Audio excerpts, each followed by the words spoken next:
وَأَقِيمُوا الصَّلَاةَ وَآتُوا الزَّكَاةَ وَارْكَعُوا مَعَ الرَّاكِعِينَ، اور نماز قائم کرو اور زکوٰۃ دو اور رکوع کرنے والوں کے ساتھ رکوع کرو۔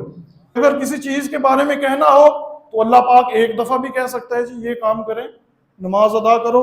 اللہ پاک قرآن پاک میں 2 دفعہ کہہ سکتا تھا، 3 دفعہ کہہ سکتا تھا۔ نماز کے احکامات کو قرآن پاک کے اندر 700 سے زیادہ مقامات پر اللہ نے نماز کا حکم ارشاد فرمایا۔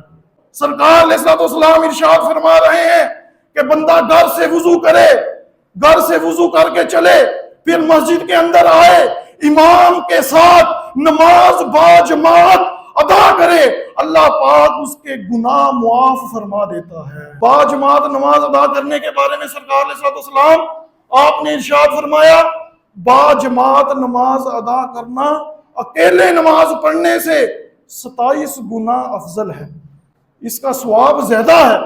ایک ہی صف میں کھڑے ہو گئے، محمود و ایاز، نہ کوئی بندہ رہا نہ بندہ نواز،